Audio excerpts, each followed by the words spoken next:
하나님의 말씀은 에레미야 31장 18절에서 22절까지입니다.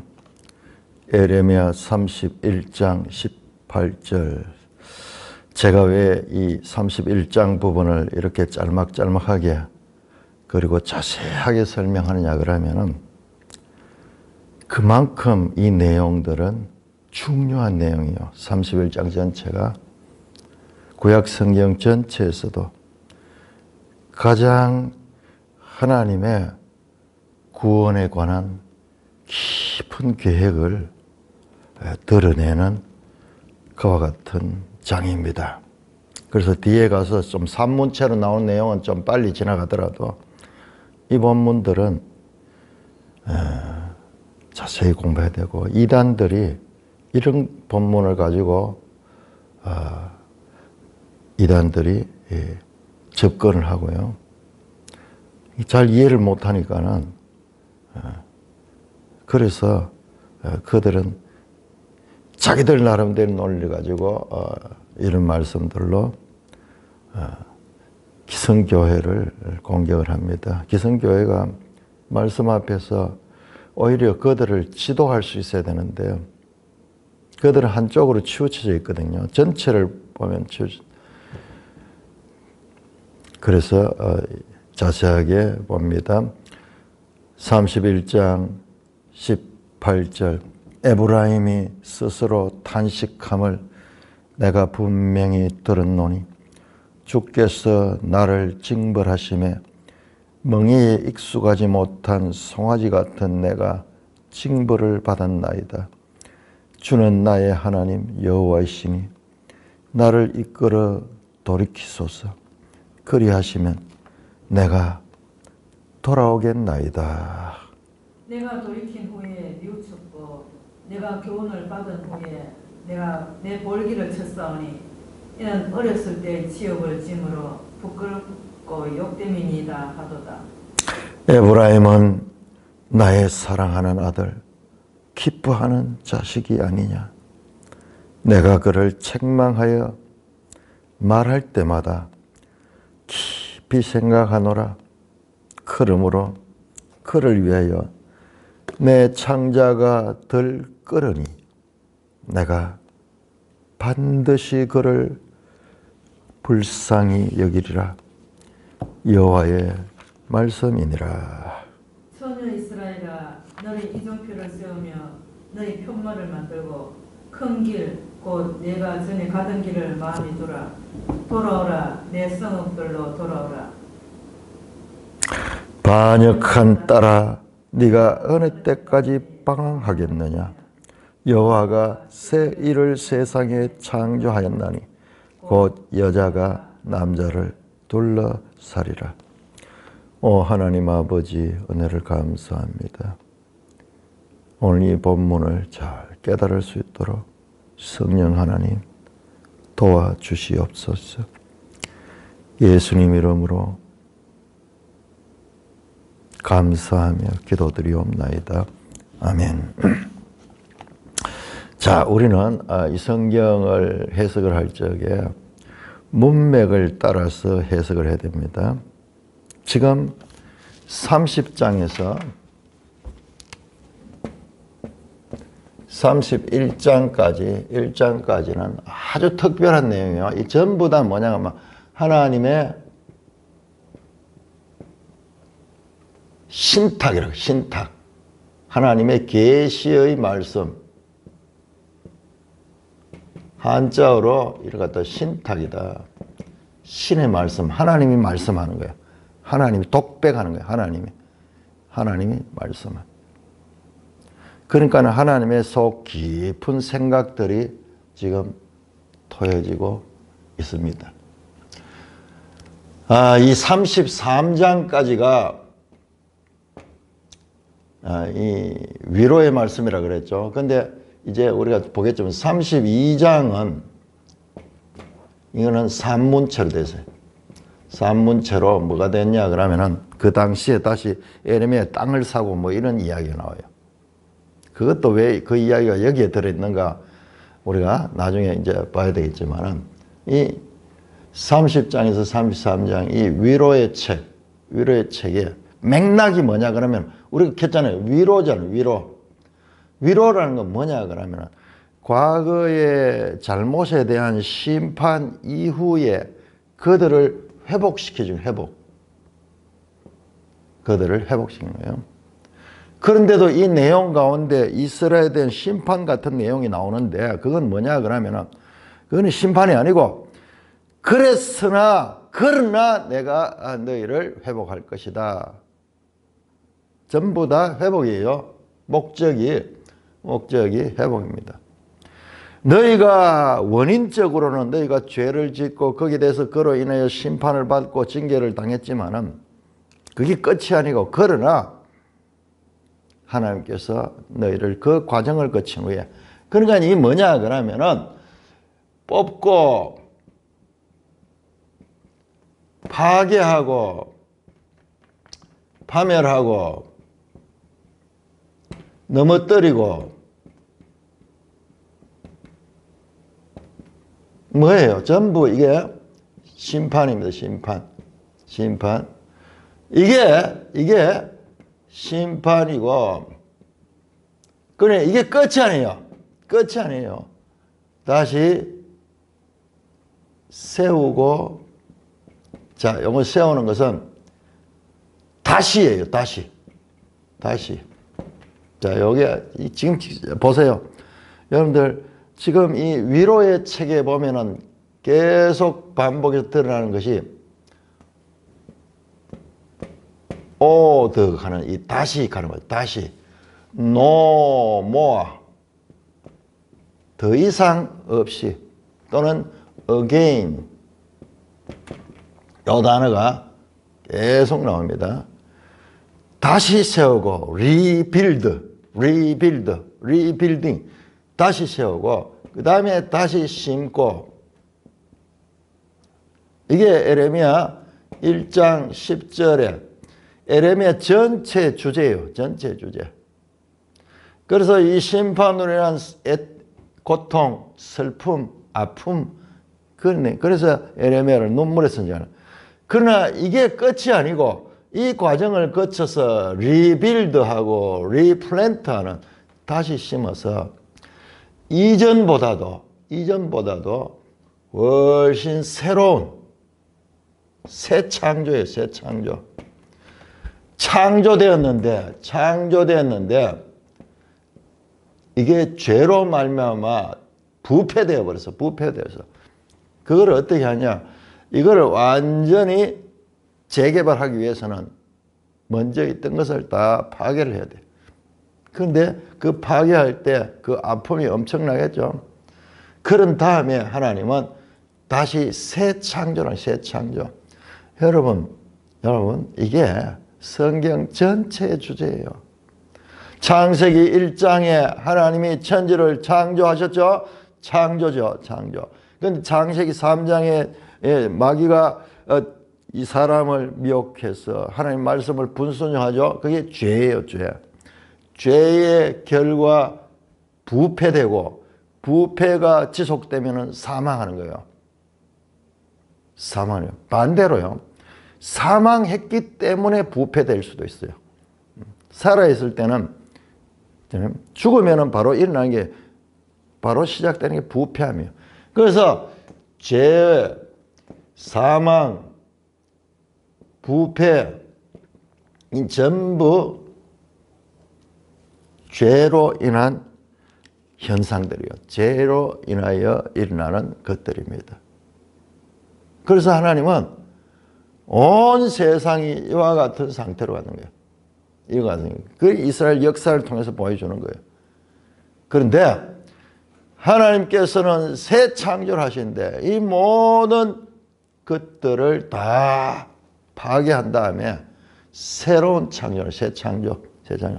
그래서 새 하늘, 새 땅이 계시록 21장에 나오는 거예요. 21장 1절에 나오잖아요. 자, 이게 창조고 그 다음에 죄로 부패되는 거.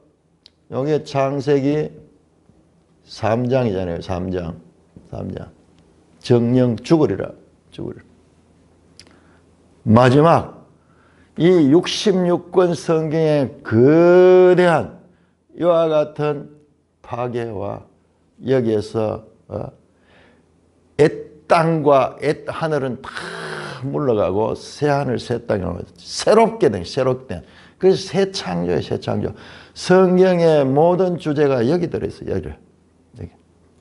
이와 같은 성경의 대주제를 지금 에레미야 안에 여기에 지금 이스라엘 역사에서 이스라엘이 망하고 다시 하나님께서 새 이스라엘을 세우시겠다는 그 하나님의 말씀 속에 이 주제가 지금 그걸 다루고 있는데 이걸 확대시키면 성경 전체예요. 새 창조입니다. 구원이 아니에요. 단순한 구원이 아니라 새 창조. 자, 이 창조에서 구원을 하면요. 어떻게 되냐. 이 창조에서 구원을 해도 죄가 있기 때문에 계속 일시적 구원을 받았지만 다시 죄 가운데 또 넘어지는 거예요. 죄를 이기지 못해요. 그래서 여기서 일어나는 것은 하나님 모형적인 거예요. 궁극적으로 하나님께서는 뭘 했냐. 새 창조의 근본이 뭔지 아십니까? 여기에 마귀가 들어왔죠. 마귀. 그 다음에 이 죄가 들어왔죠. 이것을 제거하는 거예요. 그래서 이 계시록 20장에 마귀와 거짓 선지자와 짐승이 어디 불못에 던져지는 거예요. 그래서 여기까지가 마귀가 이래서 창세기 3장에서 계시록 20장까지 사실상 이 세상의 모든 것에 공중권세를 잡은 자가 있었는데 이 마귀가 제거됩니다. 이게 바로 새 하늘 새 땅이에요. 그래서 여기는 뭐냐? 여기는 다시 여기 나옵니다. 다시는 no more. 이제는 더 이상 여기에 것이 없는 거예요. 여기 것. 여기 뭐예요? 사망, 슬픔, 근심, 고통, 탄식. 자, 이게 없는 거예요. 다시는 사망이 없고 애통하는 것이나 근심하는 것이나 슬퍼하는 것들이 없는 그것이에요. 그 원인이 뭐였나? 이게 바로 죄, 마귀로부터 온 거예요. 이 모든 것이 다 제거된 상태. 이 상태가 새 창조입니다. 그래서 여기 등장하는 도성도 새 예루살렘이죠. 새 예루살렘. 새롭게 된 것. 그 새롭게 된 것은 여기하고 달리 여기에는 죄와 마귀의 세력이 있지만 여기는 더 이상 그런 것들이 존재하지 않는. 그래서 영원한 생명이에요. 영원한 생명. 이와 같은 성경 전체 대주제가 지금 여기에 에레미야서 안에 지금 나타나고 있다는 것을 볼 수 있어야 됩니다. 자, 오늘 본문으로 들어가겠습니다. 자, 이 맥락, 전체 이 위로라는 이 맥락을 놓치면 안 됩니다. 자, 이 맥락을 놓치지 않고 봤을 적에 우리가 본문의 내용들도 바르게 해석할 수 있는 거예요. 우리가 이따 보면은 이게 무슨 말인지 도무지 이해할 수 없는 내용들이 나와요. 그러면은 그것은 이 맥락 속에서 보면은 무슨 뜻이겠구나. 여러분 지금으로부터 2600년 전에 표현된 내용들이에요. 그들의 문화에서 그들의 언어로 그들의 이 생각으로 표현된 이것을 2600년 후에 현대인들이 그걸 어떻게 알겠어요? 여러분 우리 같은 한국에 있어도 조선시대에 지금으로부터 한 200~300년 전에 써진 조선시대에 그 편지가 있는데 지금 한글로 썼는데도 못 읽어요. 무슨 뜻인지 모르겠어요. 그 유명한 그 편지가 있어요. 안동에 원희 엄마가 썼는 편지. 그거를 편지를 써가지고 나중에 무덤에다가 그 관 속에 그걸 넣었는데 그게 보존이 되었어. 그래 열어보니까는 열렬한 자기 남편에 대한 사모곡을 썼는데, 근데 지금 보면 이 무슨 말인지 설명이 없으면은 이해하기 힘들어요. 그런데 하물며 우리 땅에 우리 글로 된 것도 그런데, 예? 300년 전의 내용도 그런데 하물며 2600년 전에 저 히브리어로 기록된 그 내용이 오늘 우리한테 어떻게 산뜻하게 이해될 수 있겠어요? 그러니까 우리 입장에서 도저히 이해되지 않는 그런 내용들이 나오는데, 그러나 이 맥락을 가지고 보면은 실마리가 열린다는 것입니다. 자, 계속해서 에브라임이 스스로 탄식. 자, 어제 말씀드렸죠. 라헬이 나왔죠. 라헬의 슬픔. 아니, 라헬은 저 야곱의 아내로 죽은 지가 하면 언제 됐어요? 이때로부터 치면은요, 야곱이 한 1800년대나 1900년대 죽었어요. 그러면 1000년도 넘게 훨씬 지난 그 야곱이 등장하고 라헬이 등장하잖아요. 그래서 제가 말씀드렸죠. 이게 하나님의 입장에서 보면은요, 알파와 오메가예요. 우리 인간의 땅에서 보면은 야곱은, 여러분 우리 조상 1000년 전에 조상 누군지 알 수 있어요? 족보에 기록이 돼서도 우리는 전혀 알지 못해요. 심지어는 우리 정조 할아버지가 어떤 분이고 모습도 어떻고 어떤 삶을 사는지 전혀 알지 못합니다. 전혀. 그런데 1000년 전에 그 누가 알 수 있어요? 하나님은 그걸 하나같이 보는 거예요. 하나님은 그 한눈에 다 보는 거예요. 그의 후손들이.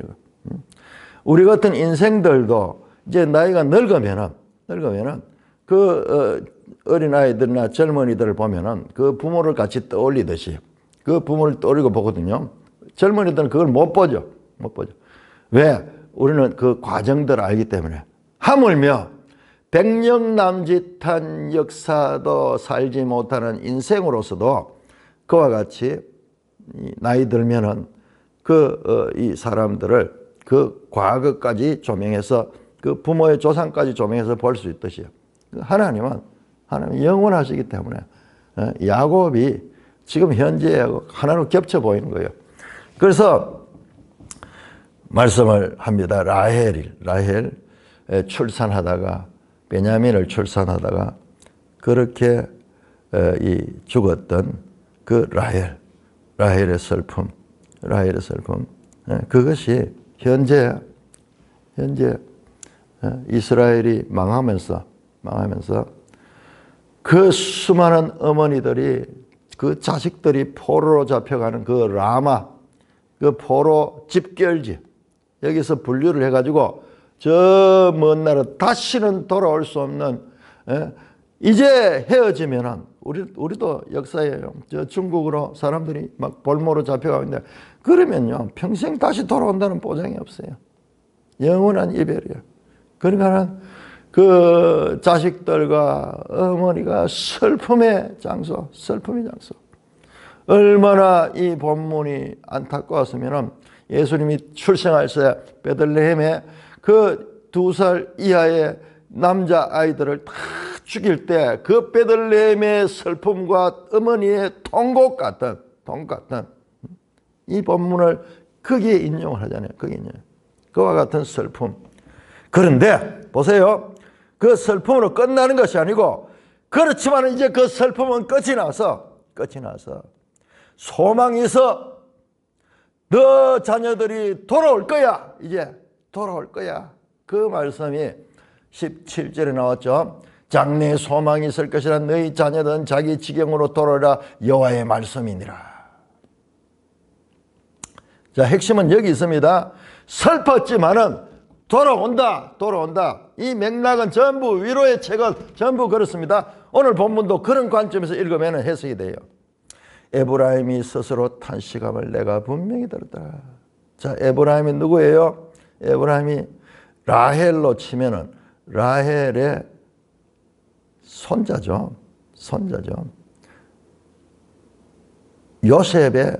요셉이 라헬로부터 난 두 아들 가운데서 장자잖아요. 그 요셉의 아들 둘이가 있는데 그가 므낫세와 에브라임이죠. 그런데 이 장자가 사실상은 에브라임이 둘째 아들인데 장자로 그렇게 인정을 받죠. 그래서 라헬의 손자 에브라임이 그 고통 가운데 어떻게 되는가 보세요. 스스로 탄식함을 내가 분명히 들었다. 에브라임이 비로소 회개하는 거예요. 그 탄식의 내용은 자신의 잘못에 대한 탄식이에요. 자신이 입장이 지금 이와 같이 비참하게 된 그 현실에 대한 탄식이 아니라 자기 자신의 과거의 삶에 대한 회개에서 나오는 탄식이에요. 스스로 탄식함을 내가 분명히 들었노라. 누가? 하나님이 들었다는 거야. 하나님이 이걸 얼마나 기뻐하는지 몰라. 얼마나 기뻐하는지 몰라. 그래서 에브라임이 이렇게 말합니다. 주께서 나를 징벌하심에 멍에 익숙하지 못한 송아지 같은 내가 징벌을 받았나이다. 하나님이 징계하는데 하나님이 나쁘다. 하나님이 왜 나를 이렇게 괴롭히냐. 그게 아니고 하늘이 징벌하는데 그 징벌의 이유를 알겠습니다. 뭐냐? 내가 멍에 익숙하지 못한 송아지같이 하나님의 말씀에 순종하지 못하고, 여러분 멍에를 참 어린 송아지한테 매면요 불편해가지고 견디지 못하고 이리 뛰고 저리 뛰고 막 이렇게 하는 거예요. 자기 자신이 길들이지 않는 자신의 죄에 미쳐 날뛰면서 죄를 짓고 살았던 자기 자신을 스스로 회개하는 거예요. 회개하는 거예요. 내가 징벌을 받았다. 내가 징벌을 받아 당연히 받을 징벌을 내가 받았다. 내가 왜 그랬나? 그러면서 보세요. 주는 나의 하나님 여호와시니 나를 이끌어 돌이키소서. 그 징벌을 받아서 원망하거나 불평하거나 이 상대방에 대한 탄식이 아니라 그 가운데서 자신의 죄를 돌이키면서 자신에 대해서 탄식하면서 하나님을 찾고 있습니다. 주는 나의 하나님 여호와시니. 여러분 앞에서 보세요. 앞에서 보세요. 9절을 한번 가보세요. 9절 31장 9절 9절 31장 9절. 나는 이스라엘의 아버지요 에브라임은 나의 장자니라. 이게 하나님이 징계하시면서도 그 자식에게 징계할 때 그 심정이에요.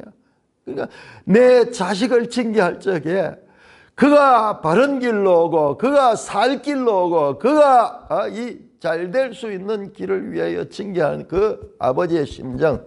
근데 그걸 아는 거야. 그 아버지의 심정을 아는 거야. 얘기하고 그렇습니다. 하나님, 내가 이 멍에 익숙하지 못한 송아지같이 내가 징벌을 주는 나의 하나님 여호와시니 나를 이끌어 돌이키소서. 그러므로 하나님께서 나의 하나님이기 때문에 하나님 소원이 풀어졌죠. 하나님은 나는 너희 하나님이고 너희는 내 백성이다. 내 백성이다. 내 아들이다. 아들이다.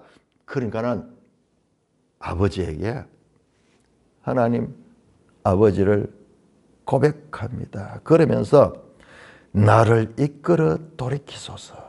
그리 하시면 내가 돌아오겠나. 이 고백이요 얼마나 놀라운지 몰라요. 하나님이 하시면은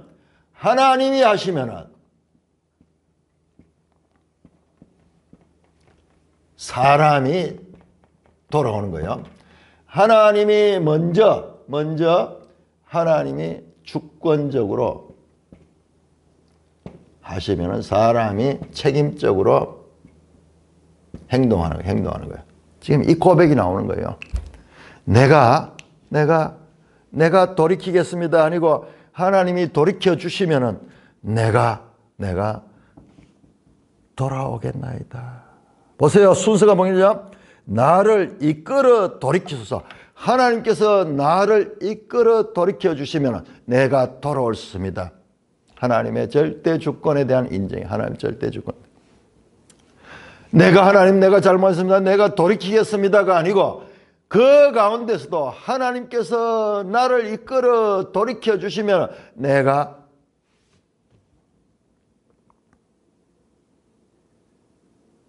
돌아오겠나이다. 돌아오겠나이다. 그리 하시면 내라다. 자, 이게요. 이게 지금 새 언약의 이 위로의 책의 핵심이 지금 이거예요. 이거. 하나님의 절대 주권. 그러면 사람은 거기에 따라서 순종할 수 있는 거예요. 순종할 수 있는 거예요. 자, 우리 성경 전체 주제가 지금 여기 압축되어 있습니다. 여러분, 신앙의 핵심이 여기 압축되어 있습니다.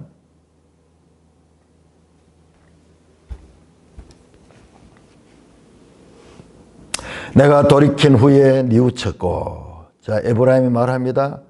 그래서 돌이켰습니다. 하나님이 돌이켜 주시니까, 하나님이 이끌어 돌이켜 주시는 내가 돌이키고, 돌이켜서 끝나는 게 돌이킨 후에 내가 뉘우쳤다. 회개하고 내가 교훈을 받은 후에 내 볼기를 쳤사오니.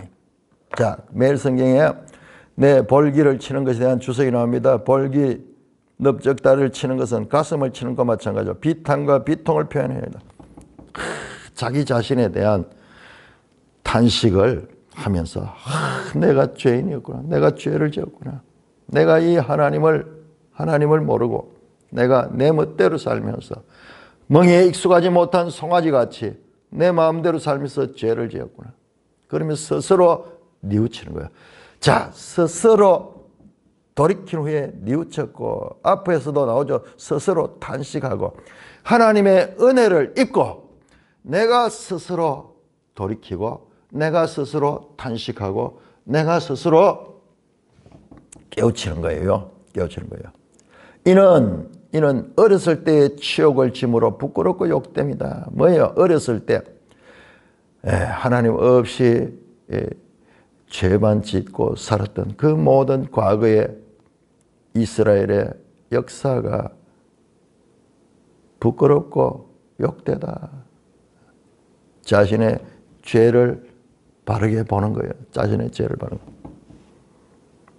그러자 하나님께서 말씀합니다. 자, 이거 지금 하나님 전부 독백이에요.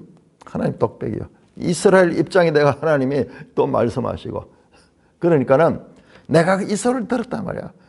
하나님의 소원이야. 그 백성들이 징계를 받으면서 내 죄 때문에 이렇게 됐구나. 하나님이 돌이켜 주시면 내가 돌이킬 수 있겠구나. 절대 하나님의 주권에 대한 고백이 그들의 입으로부터 나오는 거, 하나님이 얼마나 기뻐하는지 몰라. 그러면서 하나님이 그와 같은 에브라임에게 말씀합니다. 에브라임은 나는 나의 사랑하는 아들, 기뻐하는 자식이 아니냐. 에브라임은 나의 아들, 나의 사랑하는 아들, 기뻐. 이게 지금 뭐예요? 하나님께서 예수님께 하는 거예요. 이는 내 사랑하는 아들이요 기뻐하는 자라. 기뻐하는 자라.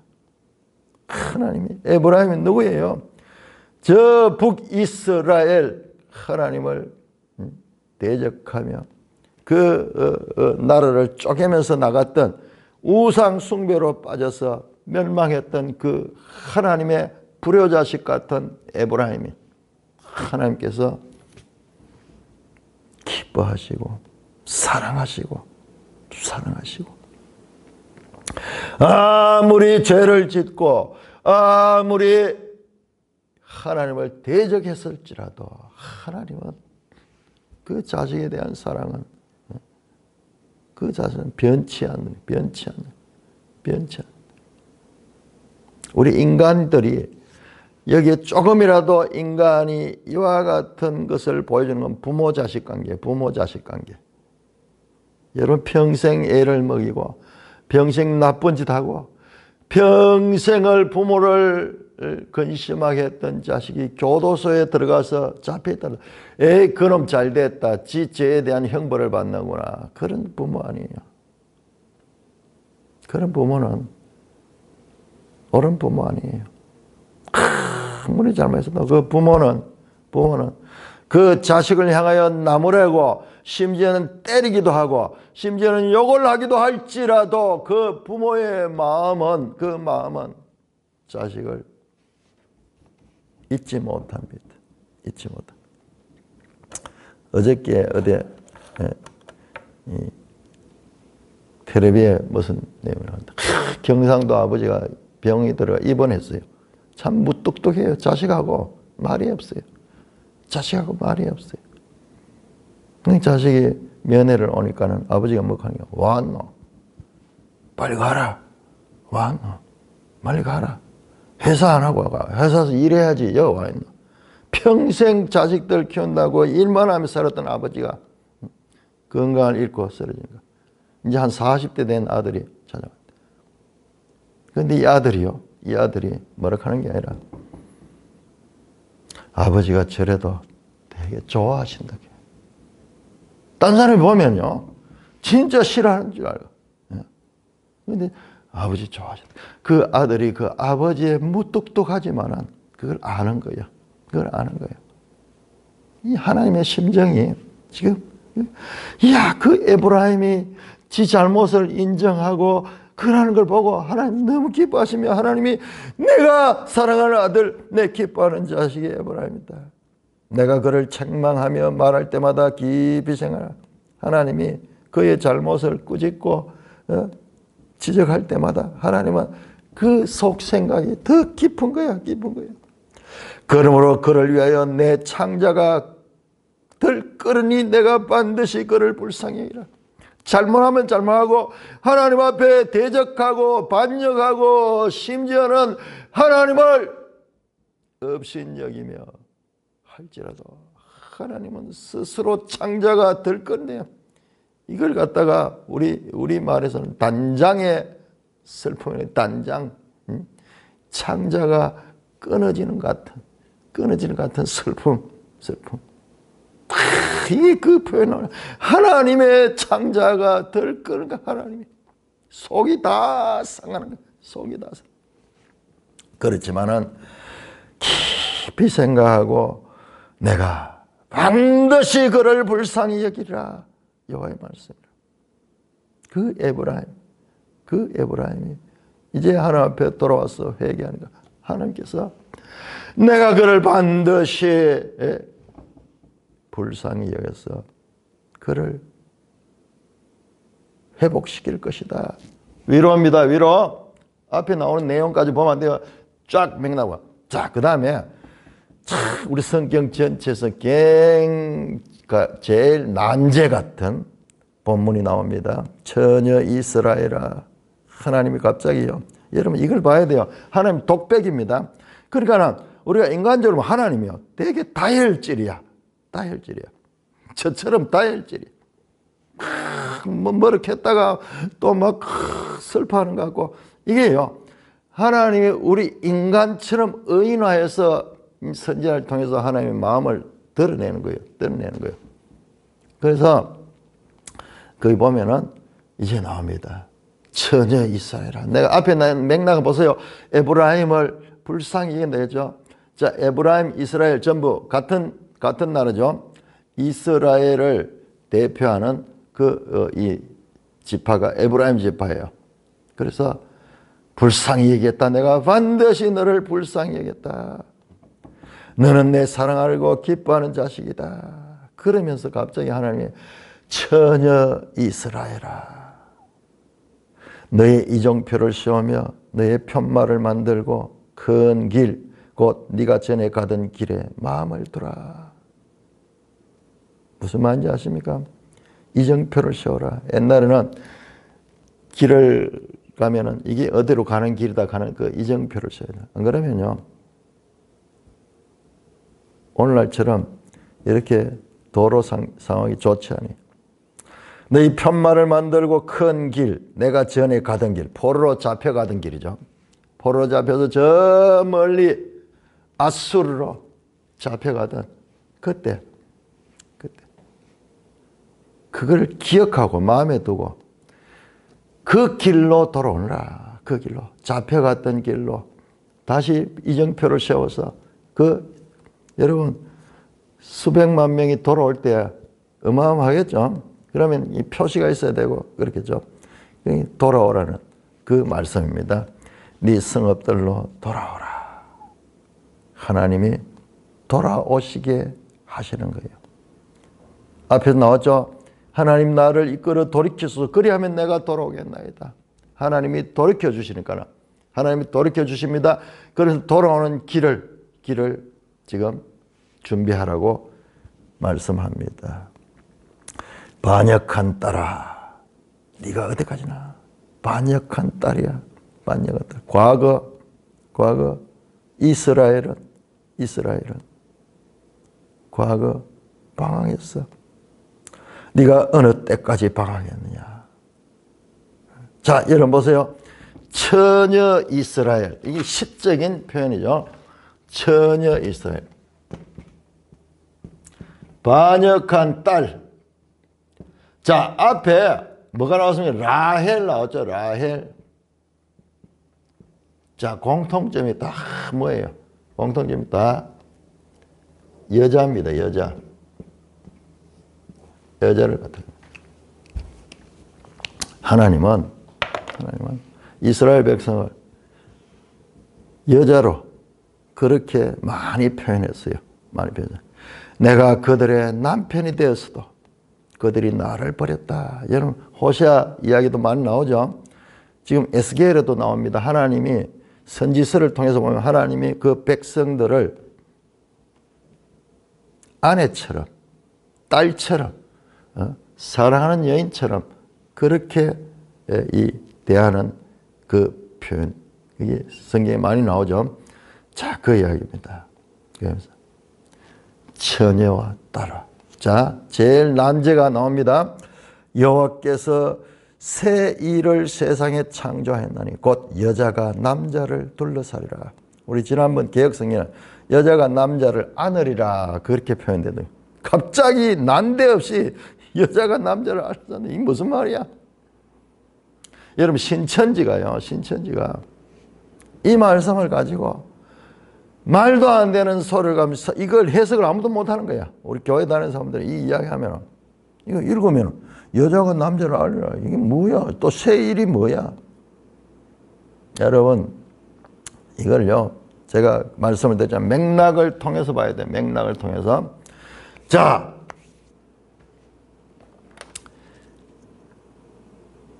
여호와가 새 일을 세상에 창조했다. 새 일, 이 일은 뭐냐 하면 새 일,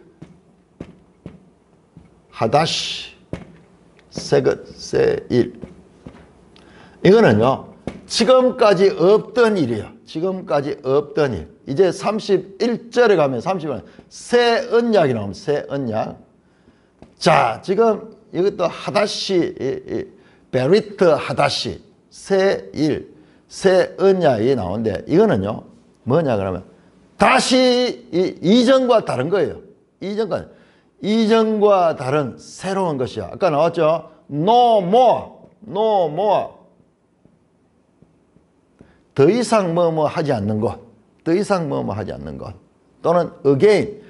과거하고 다른 거죠. 이 새 일은 지금까지와 전혀 다른 일이에요.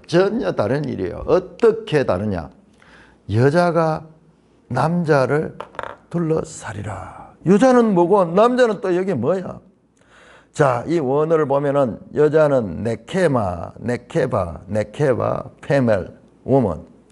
네케바 여자고 남자는 기보르예요. 맨, 남자 또는 마이티 맨, 힘 있는 남자. 그러니까 여자는 좀 약하고 남자는 강한 이 의미가 여기에 강하게 있습니다.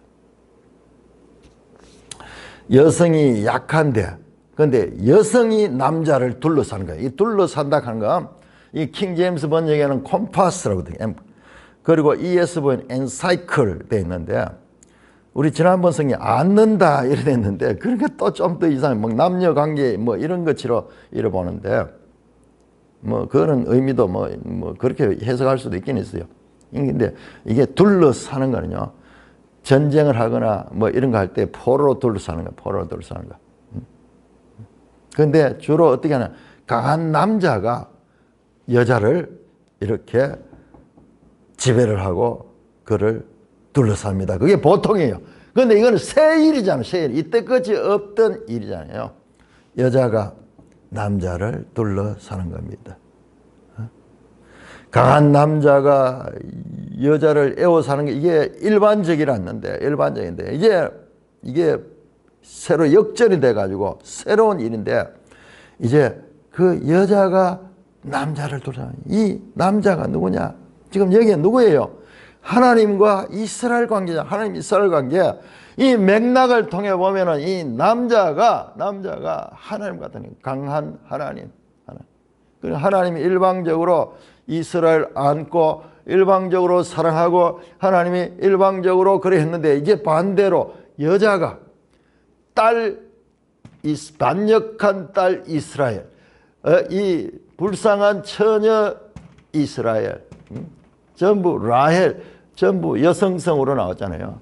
이 여성, 반역한 이스라엘이 남자를 에워싸는 거예요.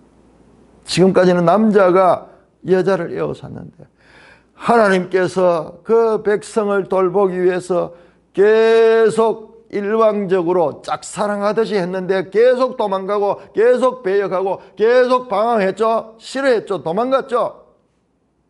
하나님 싫다. 나 다른 남자 좋다. 다른 남자. 우상숭배하고 계속 그러죠. 그런데 지금까지는 그와 같은 것이 통상적인 이제 반대로 앞에 나왔죠. 이스라엘이 회개하고 에브라임이 스스로 탄식하며 자기 자신이 멍에를 처음에는 망아지처럼 하나님 앞에 뛰돌면서 뛰다니면서 하나님을 반역했다는 것을 스스로 회개하면서 이스라엘이 하나님을 앉는 거예요. 하나님을 둘러싸고 하나님을 앉는 거예요. 이게 새 언약이에요. 새 언약이에요. 왜 그런 일이 일어나는가? 거기에 대한 내용도 이어서 나오게 됩니다. 지금까지 없었던 그런 일, 지금까지 볼 수 없었던 그런 일, 이게 스스로 자발적으로 나타나는 거야. 이때까지는 스스로 내두면은 계속 도망가고 우상 숭배하고 하나님을 반역하고 떠나갔지만은 반대로 이때까지 반대로 그가 오히려 하나님께 돌아오고 하나님을 고백하고 하나님을 사랑하고 하나님께로 오는 지금까지 전혀 없던 그런 일이 나는데 그 일이 어떻게 가능한가? 그게 이제 뒤에 나온 내용에서 나옵니다. 새 언약을 통해서 그 마음의 변화를 통해서 마음의 변화. 그러니까 지금 오늘 나오는 에브라임이 스스로 탄식하며 자기 자신을 회개하는 이 내용, 이게 그냥 회개되는 것이 아니라 하나님이 그 마음에 하나님의 말씀을 넣어주시고 하나님의 성령을 그 속에 주시고 해서 일어날 그와 같은 내용입니다. 내가 지금도 기억이 생생해요. 이걸 떡 들고 와가지고 이게 무슨 말인지 아십니까? 하면서 뭐 나름대로 말도 되도 않은 그런 해석을 하는데요. 이걸 몰라요. 이 전체 이 맥락을 모르기 때문에 말도 안 되는 어거지 소리를 하고 있는 거예요. 자, 이렇게 연결이 되고 있습니다. 자, 23절에서 26절까지 짧은 내용, 우리 시간 조금 있으니까는 이 부분 한번 보겠습니다. 에레미야 31장 23절에서 26절까지 만군의 여호와 이스라엘 하나님께서 이와 같이 말씀하시니라.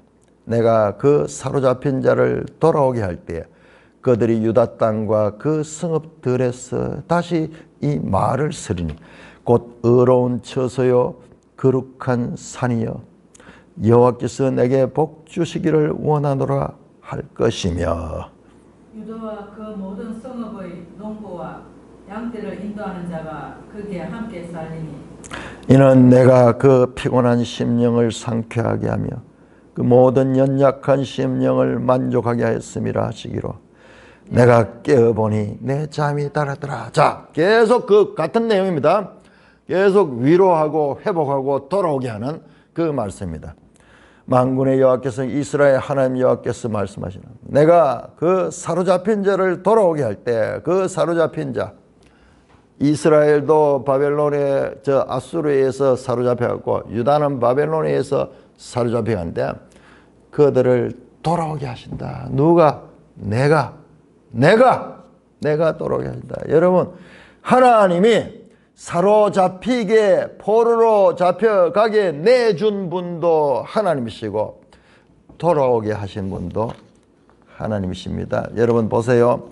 31장 10절에 보세요. 10절에 이스라엘을 흩으신 자가 그를 모으시고 이스라엘을 온 땅에 포로로 흩어버리신 자가 하나님이시니까 그분이 다시 모으시는 거예요. 지금 그렇죠?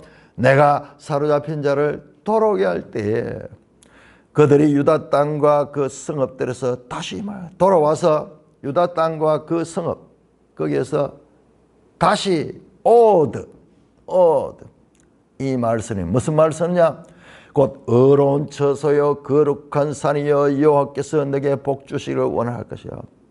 예루살렘에 와서요 그 예루살렘을 의의 처소다. 나베 체데크 의로운 처소다. 거룩한 산이다. 하카도시 성산 한자로 카도시 Mountain of Holiness. 이게 원래 예루살렘의 이름이야. 여러분 북이스라엘이 예루살렘을 버리고 떠나갔잖아요. 그래서 베델과 단에다가 자기들의 이 신전을 만들고 생겼죠. 그들조차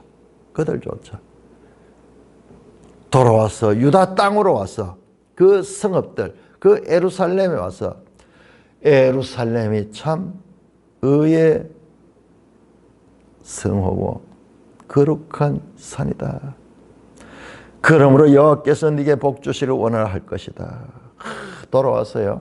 그렇게 그들이 하나님께로 다시 돌아오며 하나님 뜻을 알고 하나님께서 정하신 그 성전에서 그 성산에서 기도하는 것입니다. 유다와 모든 성읍의 농부와 양떼를 인도하는 자가 거기 함께 살리니 저 이스라엘과 유다의 거민들이 함께 농부와 양떼를 인도하는 자 목자들이죠. 그들이 함께 모여 살며 이는 내가 그 피곤한 심령을 상쾌하며 모든 연약한 심령을 만족했다.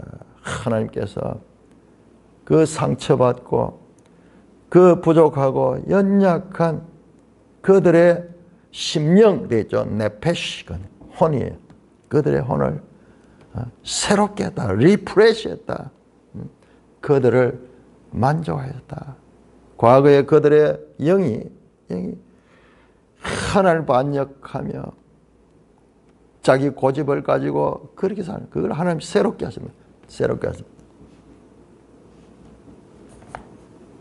시적으로 내적인 그런 치유를 했다.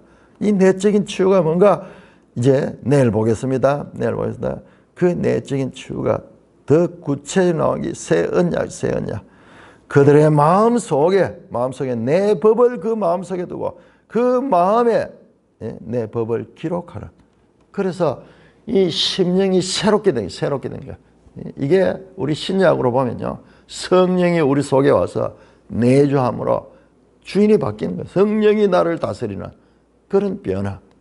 그래서 그 입에서 예루살렘을 향하여 과거에 예루살렘을 뿌리치고 자기들이 이 신전을 만들고 우상을 만들어 섬기던 북이스라엘이 유다 땅으로 와서 예루살렘을 보며 의로운 처소요 거룩한 산이요. 예루살렘이 산 위에 있잖아요. 거룩한 산이요. 그렇게 고백하며 그 유다와 이스라엘이 함께 화평하게 살게 되는 그 그림을 그게 가능한 것은 그들이 내면이 바뀌었다. 혼이 바뀌었다. 그들의 심령을 하나님께서 새롭겠다, 상쾌하게 하며 만족시켰다. 그 안에 공허하고 뭔가 이 만족이 없어서 계속 헤매고 방황하던 자들을 그 하나님으로 채워주셔서 만족하게 하셨다. 이와 같이 회복되는 것, 회복되는 것을 말씀하고 있는 것입니다. 찬송가 525장입니다.